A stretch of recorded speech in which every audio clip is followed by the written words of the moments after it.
You know, so often I'm asked the question, where am I from, especially living in Texas? But I grew up in Toronto, and I like to tell everyone in Texas, I'm a TexCan. Y'all come back A.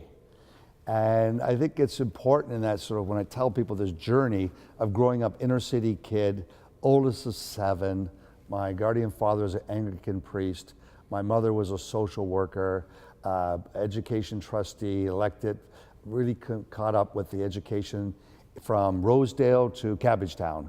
And so growing up in Cabbagetown, I fought. I was a Golden Gloves boxer. I was inner city kid, so I went to Jarvis Collegiate. And that was remarkable because 30% of my high school was Chinese. So you think of 1971, you have to learn to say ni hao.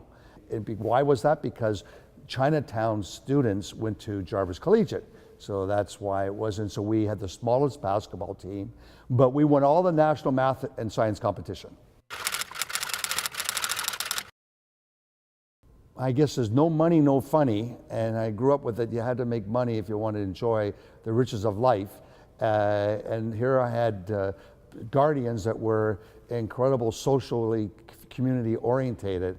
And I think that's been a great experience for me because I've always given back to countries I invest around the world, and particularly orphanages, to help young kids give some type of inspiration, aspiration, and there's always a need for money. That was that journey of growing up inner city.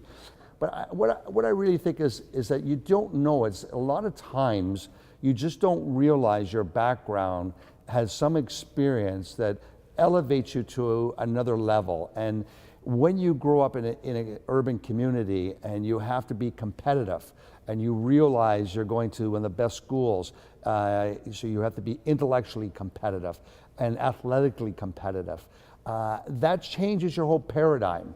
So I think I was just blessed that I had to be competitive in both.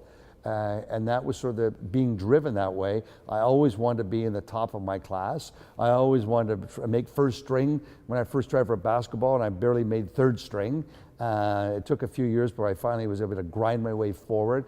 So it didn't matter what the sport was. I was an asthmatic. And I had a wonderful coach that said, if you start running, that you will be able to build up the resilience to this asthma. And I did, and I ran track, and I ran cross country, and I went to North Bay in November running in the snow in shorts. So all those experiences you don't realize catapult you. Like Jarvis Collegiate being 30% Chinese allowed me to set up a China fund in Texas. And we've had great results in that, but it's also opened up the whole idea of the growth in China and the need for resources, pivoted me back to Canada. And recognizing also their love for gold is where I came up with the expression, the great love trade, because this consumption of gold is so important in their community, along with India. So the Chindia impact, China and India, affectionately known as Chindia, is 40% of the world's population.